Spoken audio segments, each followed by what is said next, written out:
Là, j'étais en train de faire du vélo, j'étais en train de réfléchir et j'ai eu une réflexion au sujet de ma période collège. Et à un moment, ça m'est venu le fait que j'ai pas eu de réseaux sociaux avant le collège. Et je me suis dit que ça pouvait être sympa de t'en parler. Tout simplement, d'abord, je vais t'expliquer. J'ai eu mon premier téléphone à la moitié du CM2. Du coup, j'avais 10 ans et demi à peu près. Et tout de suite, en CM2, 6e, ma mère, elle me parle. Elle me dit, ok, pour l'instant, mon petit, tu vas pas avoir de réseaux sociaux. Je me souvenais plus si elle m'avait donné des arguments ou si elle m'a dit ouais les réseaux sociaux ça peut être dangereux ou quoi, mais j'étais d'accord avec ça parce que j'étais tout petit, j'en voyais pas l'utilité. Euh, Avec mes potes, bah, on parlait pas de réseaux sociaux, tu vois. Et du coup pour moi c'était normal, j'avais pas de réseaux sociaux. Après j'avance au collège et là j'entends que j'ai des potes qui parlent de réseaux sociaux, de Snap, Insta, etc. Mais moi en vrai, je m'en foutais totalement, je m'en battais les couilles parce que j'en avais pas besoin, je ressentais pas le besoin. Ma vie au collège, en gros, c'était ouais, réviser les cours, euh, jouer à Fortnite, à Rocket League, regarder des vidéos Minecraft et sortir en vélo avec mon meilleur pote. Vraiment, ma vie au collège, j'étais chill, tu vois. Et je sais pas, j'avais pas ce besoin des réseaux sociaux, etc. Même si j'entendais des gens qui en avaient. Moi, je parlais à mes potes sur WhatsApp, j'étais bien, tu vois, j'étais content. Ensuite arrive le lycée. On rentre au lycée.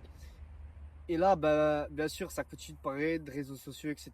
Et là, je me dis, milieu seconde, vas-y, je mets Snap. C'était en mars 2022, où j'ai eu un peu mon premier réseau social. Et quand je te parle de réseaux sociaux, je compte pas YouTube, tu vois, parce que YouTube, depuis la primaire, j'ai. Et ça, je compte pas vraiment dedans. Et du coup, c'est ça, en seconde, j'ai Snap. Euh, Après, je sais pas, Insta, j'ai même pas installé tout de suite. J'ai installé Insta en première, je crois. Et qu'est-ce que j'en tire de ça? Ben, j'en tire que parfois, faut pas forcément se forcer à faire quelque chose ou à avoir quelque chose parce que il y a tout le monde qui l'a. Par exemple, les réseaux sociaux, ben, j'en avais pas besoin et au final, pendant le collège, ça m'a pas manqué. Et ça, je trouve la mentale là, elle peut être bien quand tu l'exposes à ta vie en général. Par exemple, il y a plein de gens, ils vont aller en fête, en soirée, ils vont trouver ça cool. Et d'un côté, il y a certaines personnes qui peuvent se dire, ouais, moi je vais pas beaucoup en fête, je suis jeune, je m'amuse pas assez, je profite pas de ma vie. Alors qu'au fond, bah, ils le veulent pas réellement, tu vois. Et c'est comme à l'inverse.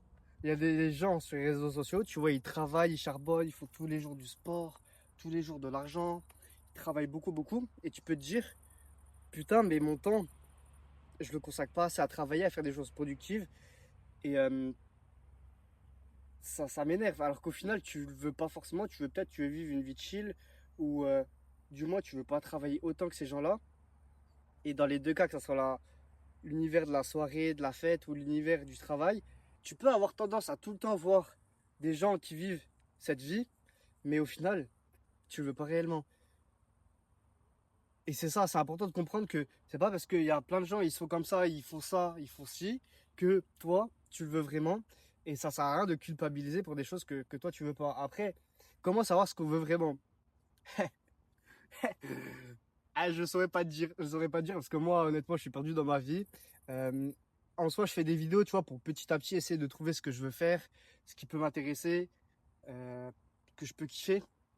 Mais après, là, pour te dire euh, comment trouver ce que tu veux réellement, j'ai pas trop d'idées à part essayer, tu vois. T'essayes, tu vois ce qui te convient, tu vois ce qui te convient pas.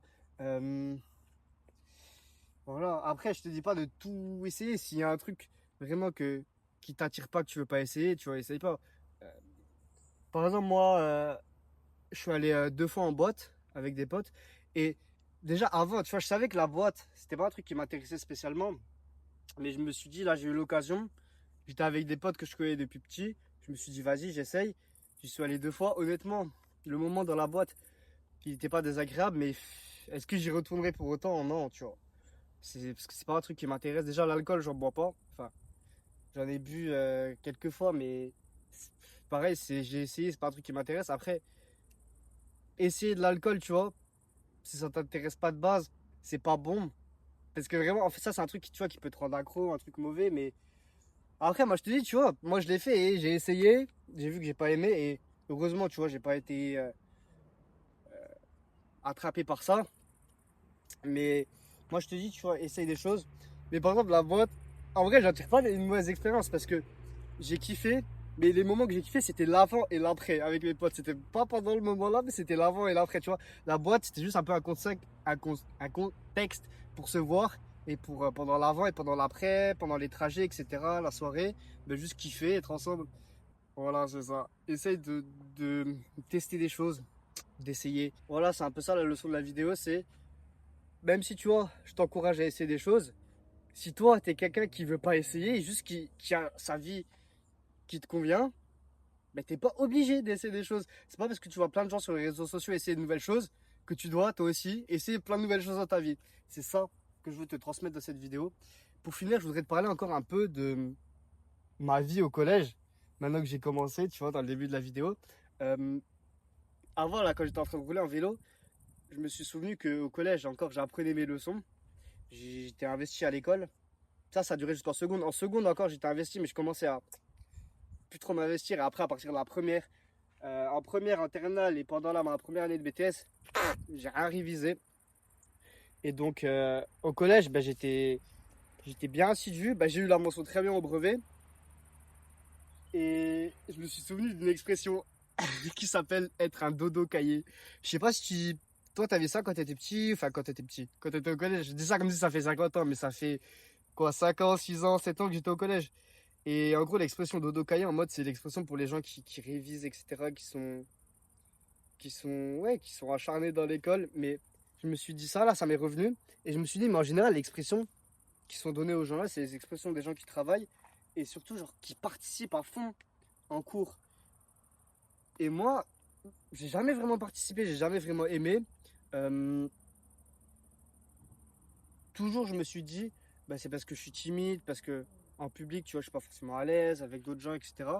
Et ouais, en soi, c'est ce que je me dis. Après, est-ce que c'est la vraie raison? Je sais pas. Mais d'un côté, je me suis dit, c'est quand même bizarre parce que il y a des moments où je me souviens, la prof ou le prof pose une question, il y avait personne qui levait la main pour donner une réponse. Moi, j'avais la réponse.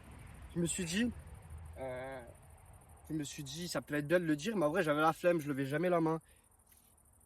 Et pour ça, c'est bizarre parce qu'en soi, quand la personne qui donne une bonne réponse, toi, t'es là en mode, ah, tu lèves la main, bonne réponse, ça fait un mode shoot de dopamine, en mode, t'imposes ton savoir, tu montres que t'es bien, et en mode, socialement, hein, c'est bien, je trouve. T'es là, tu participes, euh, tu montres que tu connais, que t'es investi. Non, en vrai, de vrai, c'est stylé. Mais je sais pas pourquoi j'ai jamais vraiment trop osé participer. Peut-être parce que ma timidité était plus grande, je sais pas. Après, je dis timidité, mais j'ai même pas l'impression que c'est de la timidité, c'est plus de la flemme ou bien. Je sais pas, moi j'étais bien en cours, j'écoutais, je parlais avec mes potes, même s'il y a des moments je connaissais les réponses, j'avais la flemme de participer. Mais je sais même pas ouais, trop d'où ça vient, parce que pourtant c'est gratifiant, comme je t'ai dit, c'est gratifiant de participer, de donner une bonne réponse. Euh, mais pour autant, je pense pas que c'était une timidité. Je sais pas d'où ça vient, mais c'était peut-être plus une flemme ou je sais pas. Après, par contrainte, je pense que je suis plus amené à participer. Par exemple, en cinquième, euh, quand on participait, on avait genre un genre de bon point. Et ce qui se passait, c'est qu'au premier trimestre, j'ai participé 0 fois. Et du coup, à la fin, j'avais 0/20. Et en gros, je crois qu'il faut participer 20 fois dans le trimestre pour avoir 20 points. Tu vois, genre tu participes 10 fois, tu as 10/20. Et en gros, c'est une note de participation qu'on avait en anglais. Et pas fin du premier trimestre, réunion par un prof. La prof, elle dit, enfin, ma mère, elle demande pourquoi il a eu 0 là. Et la prof, elle dit, ouais, c'est parce qu'Alba, il a participé aucune fois, tout ça. Et bah après, grâce à la contrainte, bah j'ai participé.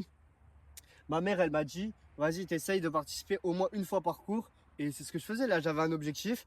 Et à la fin, je savais que j'allais avoir une bonne note. Et après, au premier trimestre, je savais déjà que, tu vois, que si je participe pas, j'allais avoir une mauvaise note. Mais là, on m'a poussé, on m'a donné un objectif. On m'a dit, ok, chaque cours, tu essaies de participer une fois.